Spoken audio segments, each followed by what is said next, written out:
نقدس لک، مولا ہم تیری پاکی بیان کرتے ہیں، ہم تیری تسبیح بیان کرتے ہیں۔ رب کائنات نے ارشاد فرمایا اے میرے ملائکہ تم نے تسبیح و تحلیل ہی کیا ہے، مگر تخلیق آدم میں، تخلیق انسانی میں جو راز ہے وہ تم کیا جانو؟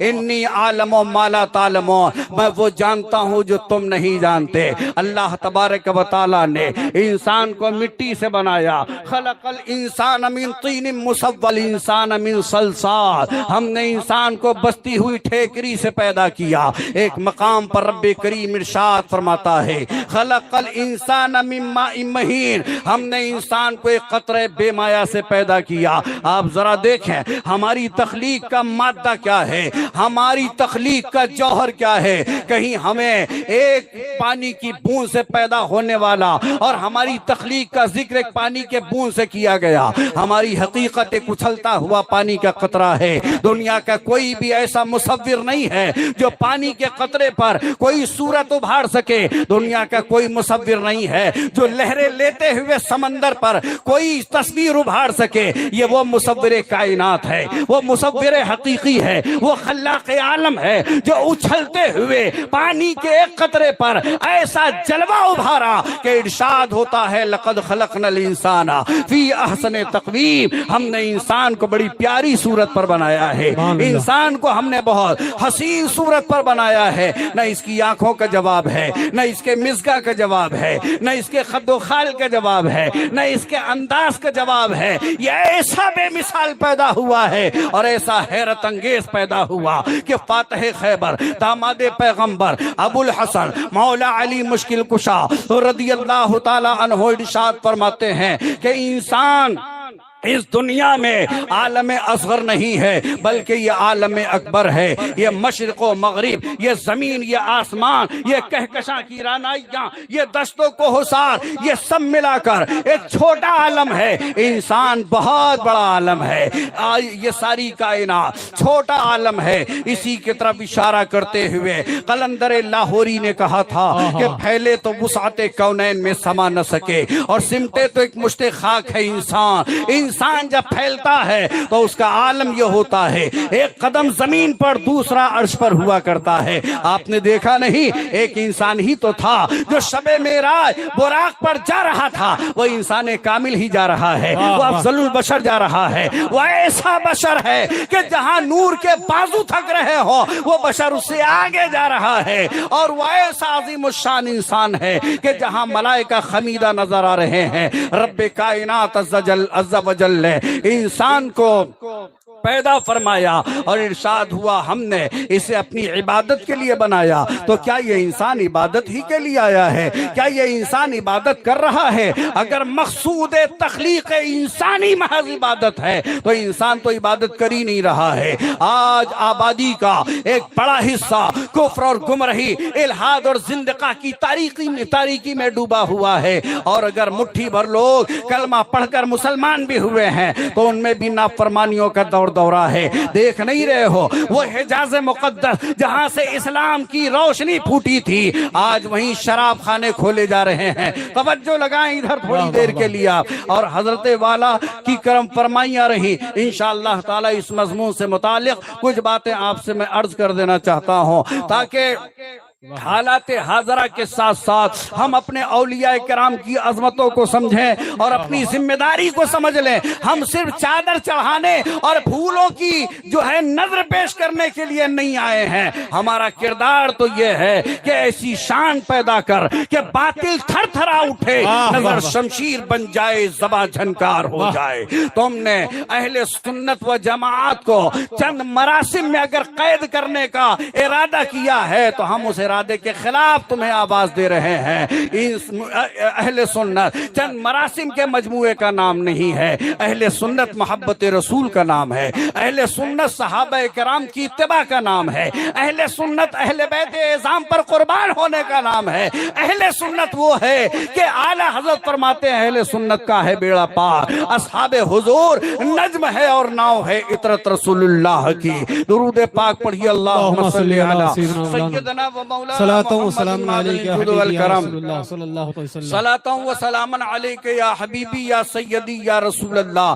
صرف عبادت کے لیے نہیں پیدا کیا. جب ہم قرآن کی اس آیت کی تفسیر کی طرف جاتے ہیں تو مفسرین فرماتے ہیں لیعبدون اے لیعرفون. یہاں لیعبدون کا معنی لیعرفون ہے، یعنی اللہ نے ہمیں اپنی معرفت کے لیے بنایا. رب کائنات نے اپنی معرفت کے لیے ہمیں پیدا کیا ہے. ہم اپنے پروردگار کو پہچانے، اپنے معبود برحق کو پہچانے. آج آپ دیکھ نہیں رہے ہو ارتداد کا طوفان اٹھ رہا ہے. لوگ صنم خانوں میں جانے کے باوجود کہہ رہے ہیں کہ ہم مسلمان ہیں. لوگ صنم خانوں میں جانے کے بعد کہہ رہے ہیں کہ ہم اسلام کے ہیں. اسلام سے تو تمہارا رشتہ اسی وقت ٹوٹ گیا تھا جب تم نے اصنام پرستوں کے ساتھ اٹھنا بیٹھنا شروع کر دیا تھا. یاد رکھو اسلام بت پرستی کی تعلیم نہیں دے رہا ہے. آج ہمیں یہ پیغام پڑھایا جا رہا ہے کہ حساب سب کو لے کر چلو، سب کو لے کر کے چلو اور سب مل کر چلو. امن اسی سے قائم ہوگا. اگر سب کو لے کر چلنا ہوتا تو غریب نواز نے اپنا عبادت خانہ قائم نہیں کیا ہوتا. اللہ اللہ اللہ اللہ. غریب نواز کے ماننے والوں، اور ہم تو اس سے آگے بڑھیں. جی رسول کریم صلی اللہ تعالی علیہ وسلم نے جو کلمہ دیا ہے وہ کلمہ کیا ہے؟ کیا ڈرو گے اس کلمہ کو پڑھنے میں؟ اس کا ترجمہ کرنے میں ڈرو گے؟ اگر تمہیں ڈر ہے تو تم اپنے ایمان کا محاسبہ کرو. اللہ اکبر اللہ اکبر. مومن وہ نہیں ہے جو خوف زدہ ہو کر رہے. واہ واہ واہ واہ. ہم نے اسلام قبول کیا ہے. جی جی. ہماری رگوں میں خباب ابن ارس کے خون کی مہک ہے. بلال حبشی کے کردار کی تجلی. واہ واہ. نعرہ تکبیر، نعرہ رسالت، پیغام اسلام، عظمت اسلام. واہ واہ واہ واہ واہ. کلمہ پڑھنے میں ڈرو گے؟ کیا گفتگو ہو رہی ہے بھائی. واہ. نماز چھوڑتے ہوئے خدا سے خوف نہیں ہوتا؟ اللہ اکبر اللہ. داڑھی منڈاتے ہو اللہ کا ڈر نہیں رہتا؟ کلمہ پڑھنے میں ڈر رہے ہو؟ اللہ. کلمہ ہے لا الہ الا اللہ محمد رسول اللہ. کیا ترجمہ ہے اس کا؟ اب تو یہ کلمہ بھی یاد نہیں رہا. حالت یہاں تک پہنچ گئی ہے کہ دولہا بن کر کے آیا ہے نکاح کے لیے، امامہ بندھا ہوا، یہ صحرا، یہ پنی، ناچتے گاتے آ گیا. اللہ. اور نکاح خاں اب آئے نکاح پڑھانے کے لیے. تو استحبابی اعتبار سے اب انہوں نے کلمہ پڑھانا شروع کیا. ناشا میاں کلمہ پڑھ لو تو منہ سے رومال ہٹاتے ہی اللہ اکبر. تو مشکل تمام رومال ہٹا. قاضی نے کہا کلمہ پڑھو لا الہ الا اللہ. تو اس کی زبان نہیں پلٹتی لا الہ الا اللہ کہنے. جی. حیرت کا مقام ہے. یہ وہ کلمہ ہے جس کے بارے میں رسول اللہ نے فرمایا کہ زمین و آسمان سے زیادہ وزنی اللہ کی بارگاہ میں یہ کلمہ لا الہ الا اللہ محمد رسول اللہ ہے. جب یہ کلمہ مومن پڑھتا ہے تو جہاں تک آواز جاتی ہے، شجر ہو، حجر ہو، درخت ہو، پتھر ہو، خدا کی بارگاہ میں ایمان کی گواہی دیتے. سبحان اللہ سبحان اللہ. پیغمبر نے اسی کلمے کی دعوت دی تھی نا. جی. ورنہ ارے یہ تو سب علامتیں ہو رہی ہیں. حال یہ ہے کہ ایک قبر کا ٹکڑا کہاں کہاں، ایک قبر کا ٹکڑا کہاں کہاں، ایک قبر کا ٹکڑا کہاں کہاں کہاں کہاں برسے. جی جی. کہ سارا صحرا ہی پیاسا دکھائی دیتا ہے. اور اونٹ رے اونٹ تیری کون سی کل سیدھی، بدعمالیوں سے بڑھ کر بدعقیدگی کی طرف آ گئے. اللہ اکبر اللہ اکبر. اللہ کے رسول صلی اللہ علیہ وسلم کی ایک حدیث سن لو. تکلیف ہوگی آپ کو کہ ہمیں کرامت نہیں سنا رہا ہے. یہ کرامت سناتا تو ہم بھی کہتے واہ واہ سبحان اللہ. یہ ہمارے کردار کے تاریخ پہلو ہمیں دکھا رہا ہے. اگر سنو ہم آئینہ ہے، آئینہ ہم اس آئینے کو آپ کے سامنے پیش کریں گے. پیغمبر صلی اللہ علیہ وسلم نے فرمایا کہ جب بندہ گناہ کرتا ہے تو اس کے دل میں ایک سیاہ نقطہ پیدا کر دیا جاتا ہے. اللہ اکبر اللہ اکبر. اگر توبہ کر لے تو وہ نقطہ سیاہی سے بدل کر نور کی طرف آتا ہے، دل مجلہ ہو جاتا ہے. اور اگر وہ توبہ نہ کرے، اصرار گناہ کرتا رہے تو وہ سیاہی بڑھتے بڑھتے بڑھتے دل پر چھا جاتی ہے. اور اس کا دل اتنا سیاہ ہو جاتا ہے کہ پہلے تو جرم کرتا تھا تو احساس باقی تھا، اب سیاہی اتنی بڑھ گئی کہ احساس جرم ختم ہو گیا۔ برسوں کی بدعملی میں سزا کے طور پر آدمی بدعقیدہ ہو جاتا ہے۔ عمر بھر شراب پینے والا جب علماء کے مواعظ نہیں سنتا تو اللہ کی مار یہ پڑتی ہے کہ وہابیوں کے ساتھ جا کر تبلیغی جماعت میں شریک ہو جاتا ہے۔ برسوں سے جوا کھیلنے والا اگر توبہ کر کے راہ راست پر نہیں آئے تو عذاب یہ اترتا ہے کہ تبلیغ میں چلا گیا اور گستاخ رسول بن گیا۔ اور اب تو حال یہ کہ کھلے مرتد ہوئے جا رہے ہیں، لڑکیاں مرتد ہو رہی ہیں، لڑکے مرتد ہو رہے ہیں۔ یہ ارتداد کی آندھی کیسے چلی، یہ ارتداد کا طوفان کیسے آیا؟ جو کلمہ رسول اللہ نے بدر و حنین کی تلوار کی چھاؤں سے ہمیں دیا تھا، آج ایش پرستی نے اس کلمے کی عظمت کو کیسے نقصان پہنچا دیا۔ ہم سوچ نہیں رہے ہیں یہ اسلام ہمیں آسانی سے نہیں ملا ہے۔ امیر حمزہ کا کلیجہ کٹا ہے تو اسلام ملا ہے، اسلام خباب ابن عرس کے زخموں سے ہمیں ملا ہے، اسلام بلال حبشی کے رشتے ہوئے لہو سے ہمیں ملا ہے، اسلام فاطمہ کے لال حسین شہید اعظم سے اللہ ہمیں اکبر، ملا ہے۔ اللہ اللہ، نعرہ تیر، نعرہ رسالت، اللہ جس مذہب کی رسوائی کا سبب بن رہے ہو، اللہ یہ مذہب آسانی سے ہمیں مل گیا؟ چائے خانوں پر دنیا بھر کی بحثیں، اور صاحب نماز ایک وقت کی نہیں، کلمہ صحیح پڑھ نہیں سکتے۔ جب بات آئی مذہبی گفتگو کی تو یہ مولانا کی تقریر پہ تبصرہ، وہ مولانا کے لباس پر تبصرہ۔ اگر رمضان میں آ گئے مسجد میں تو احسان کر دیا، یہ امام فجر میں 2 منٹ لیٹ آیا تھا، یہ ظہر میں تو صاحب تھا ہی نہیں، اب 11 مہینے تم نہیں تھے۔ یہ امام مسجد ہے جو فجر سے لے کر عشاء تک تمہاری سجدوں کا تحفظ کرتا ہے، تمہاری نمازوں کی حفاظت کرتا ہے۔ اگر یہ امام نہ ہوتا تو تمہارا وضو سلامت نہ رہتا۔ اللہ اکبر، اللہ اکبر، آج تنقید اور عیب جوئی اس کام کے لیے بھیجے گئے۔ آؤ جو آج موافقت کی بات ہو رہی اس پر سنو۔ اللہ اکبر، اللہ اللہ کے رسول صلی اللہ علیہ وسلم نے حضور کی اجازت چاہوں سرکار، کرم فرمائے، تھوڑا سا وقت اگر لگ جائے بس کرم فرما دیں۔ آپ ہی کے توفیل اور آپ کے حوالے سے یہ باتیں ان تک پہنچا رہا ہوں۔ درود شریف پڑھیں، اللہم صلی علی سیدنا مولانا محمد وعلی آلہ واصحابہ اجمعین وبارک وسلم۔ جب سرکار نے کلمے کا اعلان فرمایا تو یہ اعلان تھا بت پرستی کے خلاف، یہ ایک انقلاب تھا بت پرستوں کے خلاف۔ وہ لوگ بت پوجتے تھے، خانہ کعبہ کے گردا گرد 365 بت نصب کر چکے تھے۔ حضور نے فرمایا لا الہ الا اللہ، کوئی لائق بندگی نہیں ہے، عبادت کا کوئی مستحق نہیں ہے سوائے اس اللہ کے جس نے محمد کو اپنا رسول بنا کر سبحان اللہ، سبحان اللہ، اللہ وہ ہے۔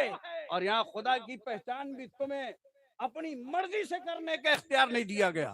اور تم کیا پہچانو گے؟ تم پہچاننے جب بڑھے تھے تو پتھر کو تم نے خدا کہہ دیا تھا، جب تم پہچاننے بڑھے تھے تو درخت کو خدا کہہ دیا تھا، شمس و قمر کو خدا کہہ دیا تھا۔ اللہ نے فرمایا تمہیں پہچاننے کے لیے آگے بڑھ کر تحقیق کرنے کی ضرورت نہیں ہے، میرا حبیب آ گیا ہے نا، قل هو اللہ احد، محبوب تو کہہ دے وہ اللہ ایک ہے، رسول کے کہنے سے مانو گے تو مومن ہو جاؤ۔ واہ واہ واہ، سبحان اللہ، سبحان اللہ، حضور نے کلمے کی دعوت دی تو اختلاف ہو گیا مکے میں، اللہ اکبر، شوہر بیوی میں اختلاف، باپ بیٹے میں اختلاف۔ نہیں جانتے ہو عتبہ بن ربیعہ کے بیٹے ایمان لا چکے اور عتبہ ایمان نہیں لایا۔ ایمان لانے کے معاملے میں گھر گھر میں اختلاف۔ مکے کے رئیس جمع ہوئے اور وہ حضور کی بارگاہ میں آئے، عرض کرنے لگے اے محمد صلی اللہ تعالی وسلم توجہ سے سنیے گا، اور ان بے ایمانوں کا یہاں سے رد ہو رہا ہے جو پہلے ہی بے ایمان تھے، اب بت پرست ہو گئے، پہلے گستاخ نبی تھے، اب وہ صاحب پتھروں کے بتوں کو سجدہ کرنے لگے۔ سنیے آقا کی بارگاہ میں مکے کا وفد آیا، اے محمد صلی اللہ تعالی علیہ وسلم ہمارے گھروں میں اختلاف پھیل گیا ہے، میاں بیوی ایک دوسرے کے دشمن ہو گئے، باپ بیٹے میں اختلاف ہو گیا۔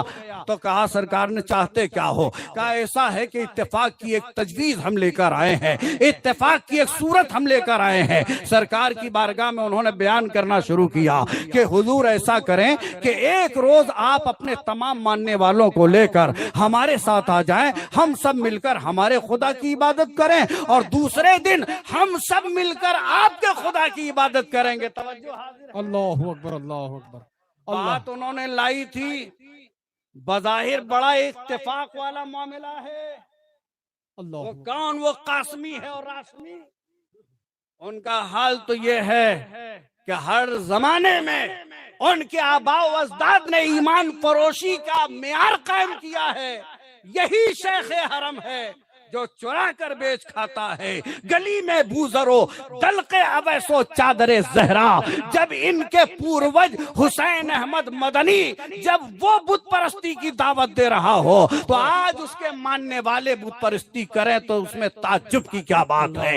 جب ان کے پوروجوں نے لکھا کہ حضور کے بعد بھی نیا نبی آ جائے تو حضور کی خاتمیت میں کوئی فرق نہیں پڑے گا، انہی کی تحریک سے غلام احمد قادیانی نے نبوت کا دعویٰ کیا ہے۔ دروازہ کھولا تھا نانوتوی نے اور دروازے میں گھسنے والا یہ قادیانی تھا۔ اب شور مچا، تحفظ ختم نبوت خطرے میں ہے۔ بے ایمان تم ہی تو ہو، تم ہی نے تو راستہ کھولا ہے، تم ہی نے جرأت اظہار شوق دی، ورنہ مجال کیا تھی اس کی آرزو کرتا۔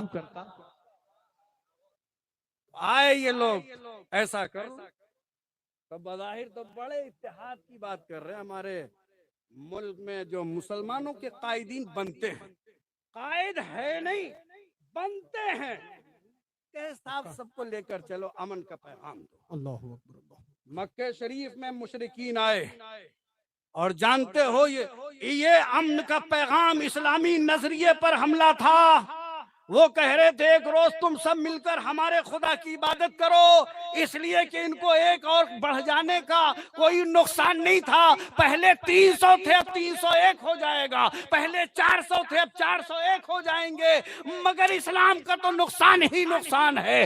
اسلام نے تو وحدت کی دعوت دی ہے، شرکت کی دعوت نہیں دی۔ واہ واہ واہ واہ واہ۔ ابھی وہ یہ بات کہہ رہے تھے کہ اللہ نے قرآن نازل فرمایا، قل یا ایھا الکافرون، سبحان اللہ۔ محبوب تم فرماؤ اے کافرو لا اعبد ما تعبدون، ہم ان کی عبادت اس کی عبادت نہیں کرتے جس کی تم کرتے ہو، اور ولا انتم عابدون ما اعبد، اور تم اس کی عبادت نہیں کرتے جس کی ہم، اور انجام یہ لکم دینکم ولی دین، تمہارے لیے تمہارا دین ہے، ہمارے لیے ہمارا دین ہے۔ اسلام کفر سے کوئی راستہ، کوئی ہاتھ ملانے کا مزاج نہ کل رکھتا تھا نہ آج رکھتا ہے۔ اسلام وحدت الہی کا نام ہے، اسلام رسالت محمدی کا نام۔ واہ واہ، زندہ باد زندہ باد، اور اس سبحان۔ میں کوئی سودا نہیں ہوگا۔ ہم نے اللہ کو اپنا خالق مالک جان کر اسلام قبول کیا ہے۔ وہ ہماری موت کا بھی مالک ہے، ہماری زندگی کا بھی مالک ہے، ہماری روزی کا بھی وہی مالک ہے، اور ہمارے کشادگی اور تنگی کا بھی وہی مالک ہے۔ تو جب وہ مالک ہے تو ہم اس کے دربار سے روگردانی نہیں کریں گے، ہم اسلام کا سودا کسی حال میں نہیں کریں گے، عقیدہ و نظریات کا سودا نہیں کریں گے۔ غریب نواز کا ماننے والا مشرکوں کے سامنے جھکنے کا مزاج کیسے پیدا ہو گیا؟ معین الدین جھکنے والا نہیں، سب کو رب کی بارگاہ میں جھکانے والا۔ واہ واہ، سبحان اللہ سبحان اللہ، زندہ باد۔ تصوف و طریقت کا امام ہے۔ واہ، آج تصوف کو بھی بدنام کیا جا رہا ہے، وقت نہیں ہے بہت سارے مضامین۔ تصوف کو بدنام کیا جا رہا ہے کہ ہم صوفی سنت والے ہیں۔ کیا وہ آج کل دے رہا ہے کہ نہیں، وہ ایک نیا نعرہ آج کل چل رہا ہے، اور اخباروں میں بھی اشتہاروں میں بھی لکھا جا رہا، صوفی ازم، صوفی سنتوں۔ تو کیا صوفیوں کا مذہب الگ ہے؟ ائمہ کا مذہب الگ ہے؟ ابے صوفی وہی ہوتا ہے جو شریعت کی پاسداری کرتا ہوا نظر آتا ہے۔ ابو ذر غفاری سے بڑھ کر کون صوفی ہوگا؟ حضرت طلحہ سے بڑا صوفی کون ہوگا؟ حیدر کرار سے بڑا صوفی کون ہوگا؟ صوفی کا یہ معنی نہیں ہے کہ سب کو ملا دیا جائے اور ہر کے آئے در گھسیٹم، بیر گٹھلی سب ہضم، یہ تصوف نہیں ہے۔ تصوف ایک الگ ٹاپک ہے، کبھی زندگی نے وفا کیا تو عرض کروں گا۔ تصوف ایک الگ مضمون ہے جو حدیث سے اور قرآن سے ثابت ہے۔ تصوف کا یہ معنی نہیں ہے، نہیں ہم کسی کو برا نہیں کہیں گے، سب کو مسکرا کر سب سے ملیں گے۔ معین الدین اجمیری بھارت آئے، آپ آئے تھے عطائے رسول بن کر، آئے تھے معین الملت بن کر، نام تو آپ کا حسن ہے، مگر جب چلے ہیں آقائے کریم کے روضے اطہر سے تو عطائے رسول کا لقب ملا ہے۔ اور جب بھارت کی سرزمین پر آپ نے اسلام کو فروغ دیا، اسلام کی دعوت دی ہے، اس دعوت کا آپ تصور اپنے ذہن میں لاؤ۔ کوئی طاقت نہیں تھی آپ کے پاس، کوئی سطوت نہیں تھی، کوئی سرمایہ نہیں تھا۔ غریب نواز کے ساتھ 40 صوفیاء کرام تھے، اور انہی صوفیاء میں حضرت قطب الدین بختیار کاکی بھی تھے۔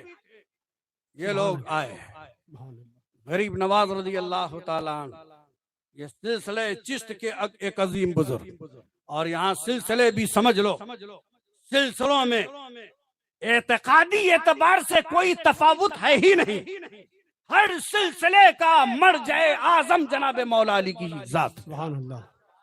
اور صوفیاء کرام میں باہمی اگر کچھ اختلاف ہے تو وہ ذکر و اذکار کو لے کر اختلاف ہے، جہاں تک آپ کے ذہن کی رسائی بھی نہیں۔ چشتی، سہروردی، نقشبندی، قادری، تصوف کے اعتبار سے ان صوفیاء میں بعض مسائل میں اختلاف ہے، وحدت الوجود کا ایک مسئلہ ہے، اسی طرح ذکر بالجہر کا مسئلہ ہے۔ یہ تو آپ سمجھتے نہیں اور کہتے ہیں ہم قادری والے ہیں اور یہ صاحب چشتی والے ہیں، ہم چشتی والے ہیں تو طبلہ سننا جائز ہے، ہم فلانے صاحب کے مرید ہیں تو ہمارے ہاں سماع جائز ہے۔ مضامین کے ساتھ سماع ہر زمانے میں اہل تصوف نے حرام جانا تھا، حرام جانا ہے اور حرام اسے جانتے رہیں گے۔ جی بے شک بے شک۔ تمہارے نفسانی خواہشات کی تکمیل کا ذریعہ نہیں ہے تصوف۔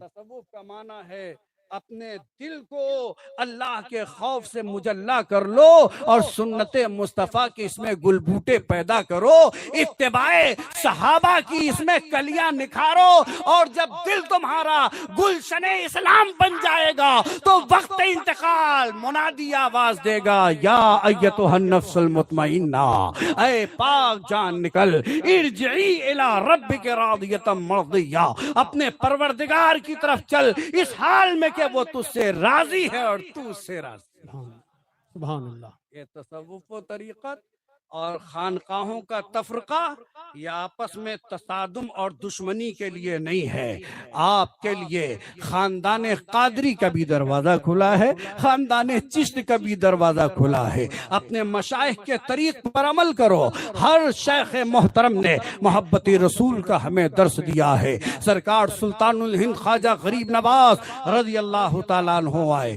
بھارت کی سرزمین پر آپ نے قدم رکھا اور یہاں کے بت پرستوں کے خلاف آپ نے عملی جہاد کیا ہے، عملی جہاد، اسلام پھیلایا ہے، آپ نے کلمہ پڑھا ہے، کلمہ پڑھایا ہے۔ حدیث پڑھنے والے تھے وہ، فقہ پڑھنے والے تھے۔ مزامیر کی تھاپ پر رقص کرنے والے کا نام معین الدین نہیں ہے، فقیہ ہے زمانہ کے سرداروں کا نام معین الدین اجمیری ہے، واہ واہ سبحان اللہ، جنہوں نے قرآن کی تفسیریں لکھی سبحان اللہ سبحان اللہ۔ اور پھر اللہ کے لیے وائے۔ صوفی وہ ہوتا ہے جو منع و عطا میں اللہ رب العزت سے راضی ہوتا ہے۔ تصوف کی بنیاد یہ ہے کہ کچھ ملے تو بھی راضی، نہ ملے تو بھی راضی۔ دنیا ملے تو کہا ہم تمہارے ساتھ، اور دنیا سلب ہو جائے کہا نہیں نہیں ان کے پاس تو کوئی کرامت نہیں رہی۔ اس پر یاد آئی حضرت سیدنا ابو بکر شبلی رضی اللہ تعالیٰ، سبحان اللہ سبحان اللہ، بڑے عظیم بزرگ ہیں، بے شک۔ ہمارے سلسلہ قادریہ کے شیخ ہیں جی حضرت سیدنا ابو بکر شبلی۔ اعلی حضرت نے جو منظوم شجرہ لکھا ہے اس میں حضرت شبلی رضی اللہ تعالیٰ عنہ کے وسیلے سے کیسے دعا کرتے ہیں۔ وہ کہتے ہیں بحر شبلی شیر حق دنیا کے کتوں سے بچا۔ اللہ اکبر۔ اب یہ بھی لوگ ترجمہ سمجھتے نہیں۔ ہمارے ساتھ میں تقریباً جس مسجد میں بھی میں رہا تو یہ مسئلہ آیا، جی فجر کی نماز پڑھائی ہم نے، شجرہ پڑھا، بحر شبلی شیر حق دنیا کے کتوں سے بچا۔ لوگوں کے چہرے ٹیڑھے ہو گئے، ادھر ادھر باتیں پہنچی، گردش کرتی رہی۔ ایک ہفتے کے بعد کان پہ بات آئی، امام صاحب تو نماز فجر میں کتے کا نام لیتے ہیں۔ اللہ اکبر۔ میں نے کہا اچھا ہوا تمہیں عربی نہیں آتی۔ جی اگر عربی آتی تو تم سمجھتے کہ نماز فجر کی پہلی رکعت میں سور کا نام لیا تھا. انما حرم علیکم المیتۃ والدم ولحم الخنزیر.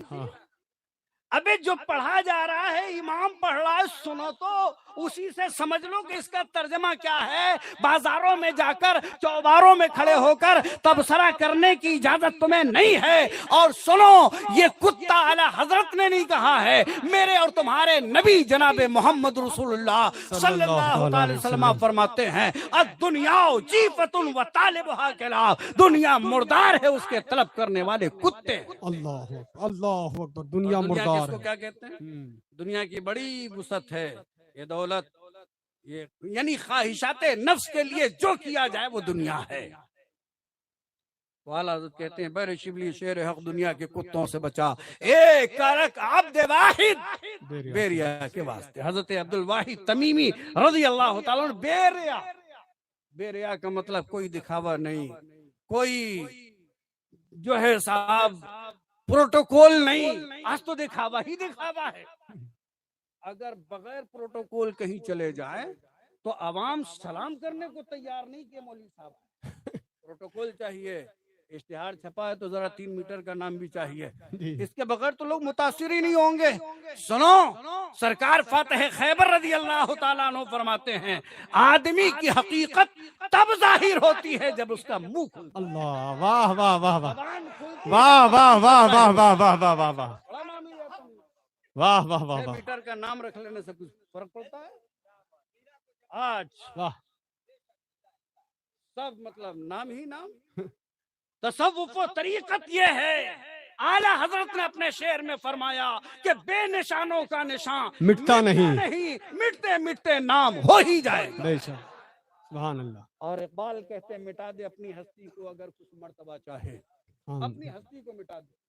حضرت امام غزالی رضی اللہ تعالیٰ عنہ جب ابتدائے زمانہ تھا, بڑے عالم, بڑا کر و فر, وہ لباس, وہ امامہ, وہ پٹکا, اور جہاں جاتے صاحب ایک تو ذکو احتشام کا معاملہ.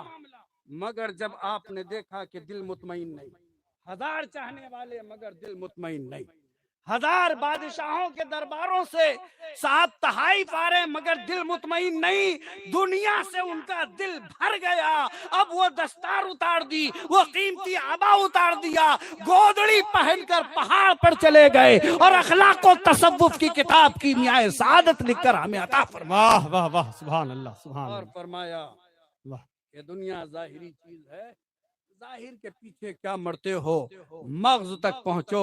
حضرت سیدنا شبلی رضی اللہ تعالیٰ عنہ پر عالم جذب طاری تھا, لوگ ان کے پیچھے بہت آتے, اور یہ دنیا دار اولیاء کرام, مشائخ اور پیروں کے پیچھے جاتے کیوں ہیں؟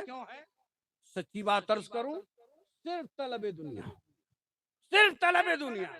بیٹا نہیں ہے, حضرت کے پاس جائیں گے تو بیٹا ہو جائے گا. یہ دنیا دولت نہیں ہے, حضرت کے قدم سے جڑ جائیں گے, ان کی برکت سے ہمیں مال مل جائے گا, اور اگر نہ ملا 1-2 سال میں حضرت میں کچھ نہیں ہے. تو اس طرح دنیا دار حضرت کے پیچھے تھے. حضرت نے کہا, ابو بکر شبلی نے کہ تم دور ہٹو, ہمیں تنہا چھوڑو. کہا نہیں, ہم محبت کرتے ہیں. حضرت آگے بڑھے اور پتھر برسانا شروع کر دیا. جب پتھر مارنے لگے تو لوگ بھاگنے لگے. حضرت نے فرمایا کہ تم مجھ سے محبت کرتے ہو نا, تقاضائے محبت یہ تو نہ تھا کہ پتھر پڑے تو تم بھاگ گئے. محبت تو وہ ہے کہ پھندا دار و رسن کبھی ہو تو محبت کرنے والا اسے چوم لیا کرتا ہے. مجنو جو محبت کرنے والا تھا, عشق مجازی لیلا کے لیے اپنا سب کچھ قربان کر دیا. تم عشق حقیقی کا دعویٰ کرتے ہو اور فجر کے وقت سوتے رہتے ہو, عشق رسول کا دعویٰ کرتے ہو, چہرے پر داڑھیاں نہیں سجاتے. حضرت غریب نواز رضی اللہ تعالیٰ عنہ نے درس زندگی دیا, کافروں کے ملک میں اسلام پھیلایا. اور جب وہ اللہ والے ہو گئے تو سنو, جو اللہ کا قریبی ہو جاتا ہے حدیث قدسی ہے کہ رب فرماتا ہے میں اس کے ہاتھ، اس کی زبان، اس کا کان ہو جاتا ہوں المختصر۔ حضرت غریب نواز ارادہ نہیں کرتے کہ کرامت ظاہر ہو جائے، جب اللہ چاہتا ہے مشیت پروردگار سے ظہور کرامت ہوتا ہے، اور اس کرامت کا منشا یہ نہیں کہ غریب نواز کی عظمت کو مان لو، اس کرامت کا منشا یہ ہے کہ عظمت والے خدا کے حضور سجدہ کر لو۔ غریب نواز ایک راستے سے گزر رہے ہیں، سفر میں ہے، بس یہ آخری بات۔ سلطان الہند خواجہ غریب نواز رضی اللہ تعالیٰ عنہ ایک بستی سے گزرے، دیکھا کہ ایک بوڑھا آدمی پیتل کی گائے کے مجسمے کے آگے ڈنڈوت کر رہا، یہی میرا خدا ہے، یہی معبود ہے۔ غریب نواز کو اس کے بڑھاپے پر بڑا ترس آیا کہ یہ جہنم کی آگ میں کیسے جلے گا، کیسے برداشت کرے گا۔ آگے بڑھے غریب نواز، فرمانے لگے کہ یہ کیا کر رہے تھے تم؟ وہ مہن کہنے لگا کہ ہمارا خدا ہے، معبود ہے، ہم اس کی عبادت کر رہے تھے۔ کہا یہ تمہارا خدا ہے؟ کہا یہ ہمارا بھی، ہمارے آباء و اجداد کا بھی خدا ہے۔ کہا اچھا ایسا ہے کہ جب یہ تمہارا خدا ہے تو روزی یہی دیتا ہوگا؟ کہا ہاں۔ کہا یہی تمہیں فتح دیتا ہے؟ کہا ہاں۔ تو کہا دیکھو ہم لوگ مسافر لوگ ہیں، ہمارے پاس کھانے کو کچھ ہے نہیں، تم اپنے خدا سے کہہ دو ایک پیالہ دودھ ہمیں دے دے۔ یہ دیکھو اولیاء کرام دلائل ایسے قائم کرتے ہیں جہاں کفر مبہوت ہو جاتا ہے، فبہت الذی کفر۔ حضرت نے فرمایا اس سے کہو کہ ایک پیالہ دودھ دے دے۔ اس بوڑھے پجاری نے کہا کہ چہرے سے تو بڑے فرزانہ اور دانا لگتے ہو، بات دیوانگی کی کر رہے ہو، دیوانوں کی طرح کہتے ہو، ارے یہ پیتل کا مجسمہ ہے، دودھ کیا پسینہ نہیں نکلے گا؟ عجیب بات ہے، یہ تو تمہارا رزاق ہے نا، کہہ دو دے دے ایک پیالہ دودھ۔ کہا نہیں دے گا۔ کہا پھر کیوں پوچھ رہے ہو؟ ایسا کرو کہ ہمیں اجازت دے دو کہ ہم نکال لیں۔ تو اس نے کہا کہ جب بات یہ ہے تمہیں نکالنے کی تو ہم تمہیں اجازت دیتے ہیں، نکالو تم اس سے دودھ۔ حضرت نے فرمایا کہ جاؤ ایک بڑا برتن لے کر آ جاؤ۔ تو گیا، ایک بڑا برتن لایا، حضرت نے بسم اللہ شریف پڑھی، اور پیتل کے اس مجسمے کے تھن پر ہاتھ کیا رکھنا تھا؟ یہ دستے ناز ہے اللہ کے ولی کا، اور ولی کا ہاتھ اللہ کی قدرت کا شاہکار ہوتا ہے۔ حضرت سیدنا غریب نواز نے ہاتھ کیا لگایا، دودھ کا فوارہ ابل پڑا، برتن بھر گیا۔ ادھر برتن بھر رہا تھا، ادھر پجاری کی آنکھیں آنسوؤں سے بھر رہی تھی۔ حضرت یہ کیا ہو گیا؟ غریب نواز نے کہا لو تم بھی پیو، تمہارے خاندان والوں کو پلاؤ، سب کو پلاؤ۔ اور جب سب پی لیے تو غریب نواز آگے بڑھنے لگے۔ وہ مہن پجاری آگے بڑھا اور قدموں پر گر کر کہنے لگا، اے درویش، اے اللہ والے، تو نے شریر کی شانتی کا سامان کر دیا ہے، آتما کی شانتی کا سامان کون کرے گا؟ اسی کا کلمہ پڑھا لے، پڑھا دے جس کلمے نے تجھے اس مقام پر پہنچایا ہے۔ غریب نواز کی اس کرامت سے 35,000 مشرکوں نے کلمہ پڑھا۔ سبحان اللہ، سبحان اللہ، سبحان اللہ، سبحان اللہ، سبحان اور اللہ۔ تاریخ شاہد ہے واہ واہ، کہ ان کے زمانے میں مسلمان ذلیل نہیں تھے۔ حضرت شہاب الدین غوری بادشاہ جب آئے، اجے پال کو غریب نواز نے کہا میں نے اس کی گردن پکڑ کے شہاب الدین کے حوالے کر دیا۔ شہاب الدین غوری وہ بادشاہ اسلام جس نے بھارت کی سرزمین پر سلطنت اسلامیہ کا قیام کیا تھا، غریب نواز نے اس کی تلوار کی حمایت کا اعلان کیا۔ اسلام کی آزادی اور اسلام کے تحفظ کے لیے غریب نواز کا کردار ہمارے لیے نمونہ عمل ہے۔ رب کائنات عز جلالہ ہمیں اپنے بزرگوں کے نقش قدم پر چلنے کی توفیق عطا فرمائے۔ نشان منزل مقصود حضرت غریب نواز کی تربت ناز ہے۔ اللہ رب العزت اس کے فیضان سے ہمیں مستفیض کرے۔ وآخر دعوانا